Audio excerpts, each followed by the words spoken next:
Have you ever felt lost, unsure of your next step, or just stuck? Imagine a hidden message, a powerful truth, waiting to find you exactly when you need it most. Today, we're going to unlock that message together. Welcome to English Journey, your go-to channel for mastering English, growing personally, and enhancing your life. I'm Celine, and here on English Journey, we release new videos every day to help English learners like you improve your language skills and make positive changes in your life. Before we dive into this incredible story, please take a moment to like this video and subscribe to our channel if you haven't already. Your support helps us create more valuable content for you. Stay tuned because by the end of this video, you'll have clear takeaways and a fun quiz to test your understanding. Chapter 1, The Power of Now and the Illusion of Tomorrow. Confucius, a very wise man, once shared a powerful idea. Every man has two lives, and the second starts when he realizes he has just one. Think about that for a moment. Do you sometimes feel like you're waiting for life to begin? Many of us say, "Yesterday I planned to do it today, but I didn't." This is a common experience, but it doesn't have to be your story. The truth is, life moves very fast. If you don't stop and look around sometimes, you might miss it. There's something special inside you that others cannot reach or touch. It belongs only to you. What is it? It's hope. Hope is a powerful force that can help you when you feel alone or unsure. Often, the biggest obstacle we face is not outside of us, but inside. Have you ever felt like you are fighting against yourself? It's like discovering that the enemy isn't someone else, but the inner me.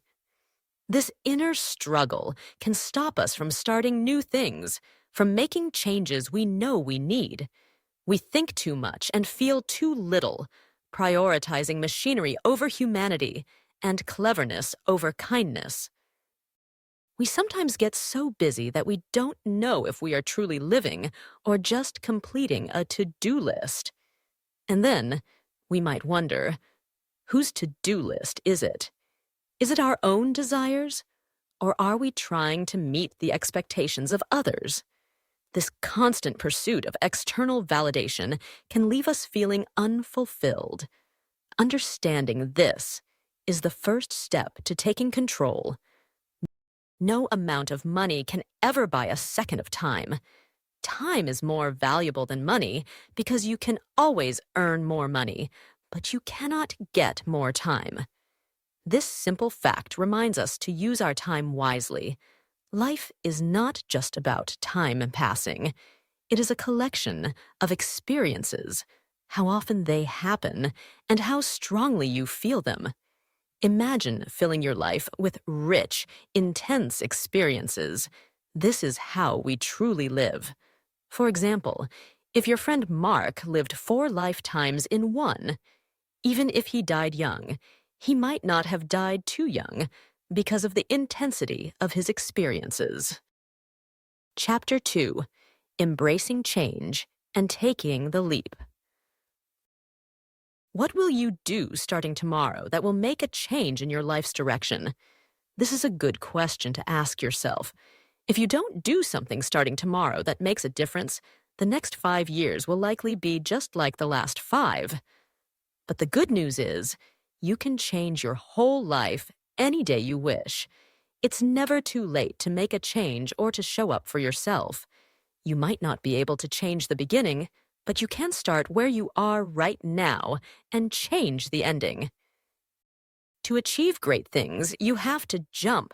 There is no other way. Every successful person has taken a leap of faith. You must jump off that cliff and go as far as you can. This jump means taking action, even when you feel scared. It's about committing yourself to the highest good you can attain, because why not? It's common to be afraid to take the first step. You might only see every negative thing 10 miles down the road, but you can do anything you want. You are limited by nothing. The clock keeps ticking, and the lower that number gets, the more you realize how amazing now is. The present moment is a miracle. Don't settle for an ordinary life. Many dreams die while people are suffering, but you can overcome your demons and find your way.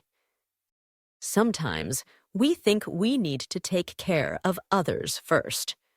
But like in an airplane, where the flight attendant tells you to put your own oxygen mask on before helping your children, you must take care of yourself first. The best way you can help your friends and loved ones is by developing yourself personally. Imagine if you became 10 times wiser, stronger, and better. Think of what that will do for your relationships. Self-discipline is self-love. If you want to be happy, you have to love yourself. Chapter 3: Overcoming Obstacles and Developing Resilience. The sun doesn't stop for anyone. It will rise in the morning regardless of how you feel or how depressed you might be. The days will keep going by. So, will you let the days pass and look up to find you've wasted a year, or will you pick yourself up and figure things out? Life goes on, and you can figure it out from this point. Everything you want in life, you can have, but not 1 second before you stop making excuses. If you are not having what you want, it's time to take advantage of today. Tomorrow might not even exist. Tomorrow, if it comes, is a gift. What we have is the blessing of today. Make today happen. Did you know that no emotion lasts longer than 90 seconds unless you feed it?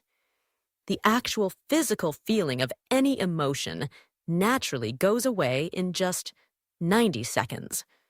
When an emotion starts, your body releases chemicals that flow through your body and are gone within 90 seconds.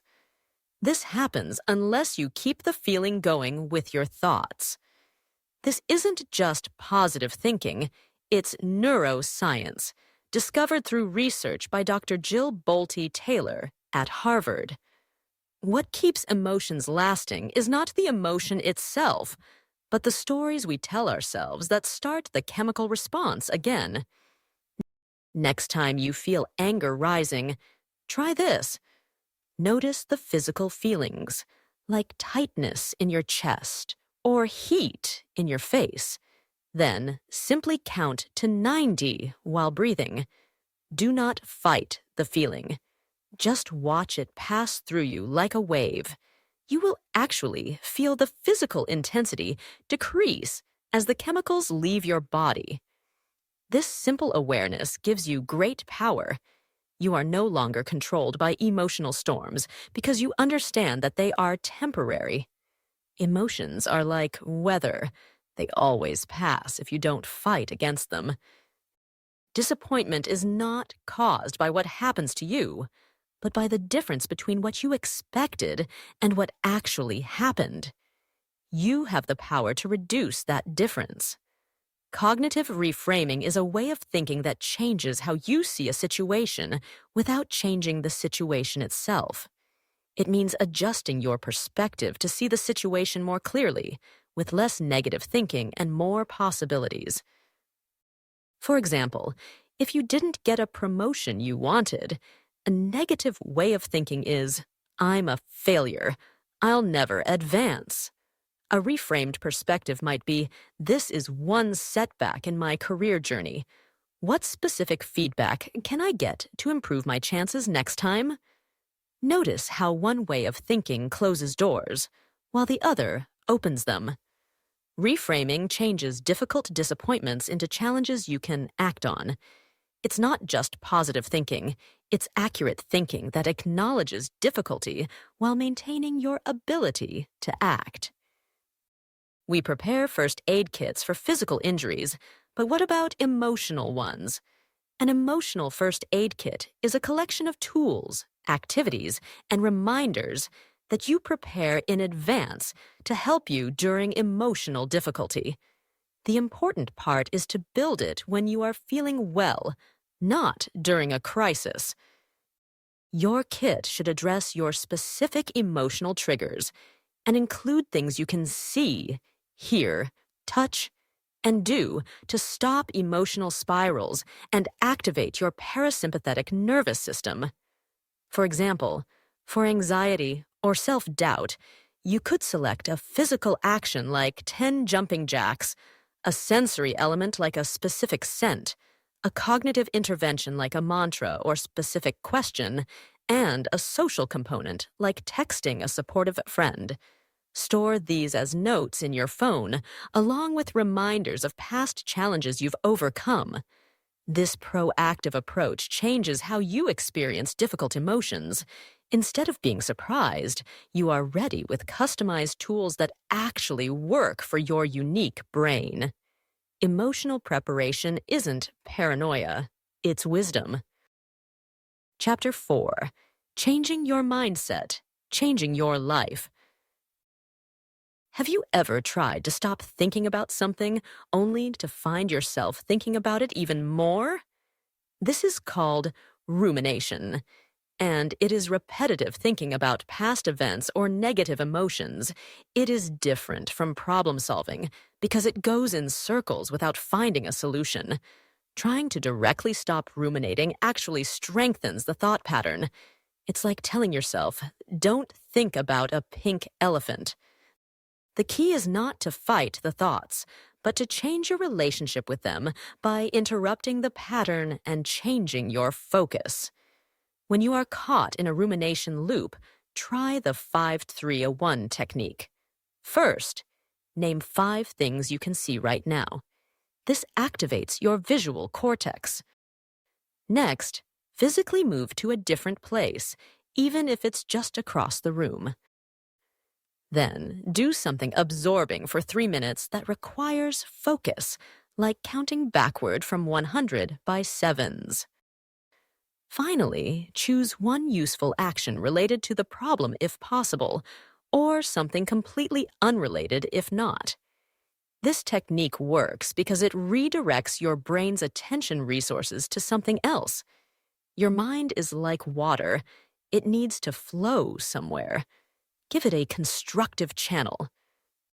Do you sometimes feel like everyone is looking at your flaws, when in reality, they barely notice them?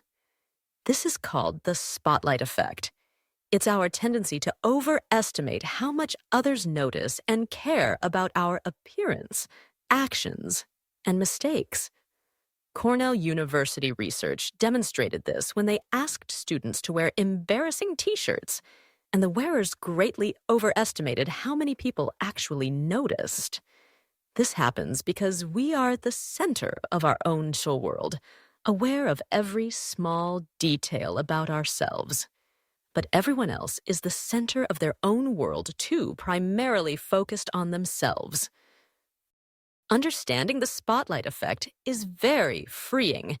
It frees you from the imaginary judgments you have created in your mind, allowing you to focus on what truly matters rather than how you appear. Most of the judgment you feel is coming from inside yourself. What if simply changing how you talk to yourself by using your name instead of I could greatly reduce anxiety and improve your decision-making? This small change in language has deep effects. Third-person self-talk means referring to yourself by name or as you during your inner thoughts. Research from Michigan State University shows this creates psychological distance from intense emotions, allowing you to see situations more objectively. When you say, I can't handle this, you are fused with the feeling. But when you say, Celine can handle this, you activate the same brain regions used for advising friends, accessing your rational thinking. This simple shift activates your prefrontal cortex, the wise advisor part of your brain, rather than the emotional limbic system. This technique gives you access to your own wisdom whenever you need objective guidance. Think about how easily you can see solutions for friends that they can't see for themselves. This technique lets you access that same clarity for your own challenges. Chapter 5, Strategies for a Fulfilling Life. Purely positive thinking can sometimes reduce your energy to actually work towards goals. The missing part is something called mental contrasting. This technique combines positive visualization with thinking about possible obstacles. Dr. Gabriela Oettingen's research shows that purely positive visualization feels so good that it reduces the energy to actually pursue goals. To use mental contrasting first, clearly imagine your desired outcome and its benefits. Then, intentionally identify the most likely obstacles you will face. Finally, create specific if-then plans for those obstacles. For example, if you want to exercise regularly, first imagine how you will feel: energetic, confident, and healthy. Then, identify obstacles like feeling too tired after work or prioritizing other tasks. Your if-then plan could be, if I feel too tired after work, then I'll just do 10 minutes and reassess. Or, if I'm tempted to skip for other tasks, then I'll remind myself that exercise actually improves my productivity. This balanced approach uses optimism for motivation while preparing you for real-world challenges. It's the difference between wishful thinking and strategic planning. What if you could build a life that doesn't just survive stress, but actually becomes stronger because of it? This is the idea of anti-fragility. Anti-fragility means systems that benefit from disorder, uncertainty, and stressors. The concept was pioneered by Nassim Nicholas Taleb, who observed that some things benefit from shocks, like muscles growing stronger from the stress of exercise or your immune system becoming more robust from exposure to germs. Your psychological systems can become more resilient through calculated challenges, not by avoiding all stress. To build anti-fragility, start introducing voluntary discomfort into your routine. This could be taking cold showers for 30 seconds, practicing fasting for a day, or having difficult conversations you've been avoiding. These controlled stressors build your capacity to handle unexpected challenges. Also, create systems with redundancy, meaning multiple ways to achieve important goals, so no single point of failure exists. Anti-fragility changes your relationship with challenges. Instead of avoiding stress, you see it as a way to grow. The obstacle is not in your way. It is the way. How did some prisoners of war survive years of captivity while others lost hope? The answer is the Stockdale paradox, named after Admiral Jim Stockdale, who survived over 7 years as a prisoner of war in Vietnam. He said, "You must never confuse faith that you will prevail in the end with the discipline to confront the most brutal facts of your current reality. In simple terms, maintain strong belief that you will succeed eventually, while at the same time facing the difficult truth of your current situation." The optimists who kept saying they'd be out by Christmas repeatedly had their hopes crushed and eventually lost heart. This balanced view prevents both unrealistic optimism and deep sadness. It keeps hope alive without the weakness of false timelines or expectations. Courage is not the absence of fear, but winning over it. This paradox provides a sustainable psychological framework for enduring extended hardship. We all face times when there's no quick fix or easy answer. The Stockdale paradox offers wisdom for those long journeys through uncertainty. Chapter 6. Designing Your Resilient Life. Instead of moving from one crisis to another, what if you had a complete system that made you naturally resilient? Let's build that system now. A personal resilience system combines different techniques into one strong framework that becomes your default way of operating during challenges. The key is regular practice during calm times, not just during emergencies. Your system should include 4 areas: physiological regulation, how you manage your body's stress response; cognitive framing, how you understand events; behavioral patterns, what you actually do; social connections, how you interact with others. This multidimensional approach ensures you're not relying on willpower alone. Start building your system with these parts. For physiological regulation, practice the 4-7-8 breathing technique daily. Inhale for 4 counts, hold for 7, exhale for 8.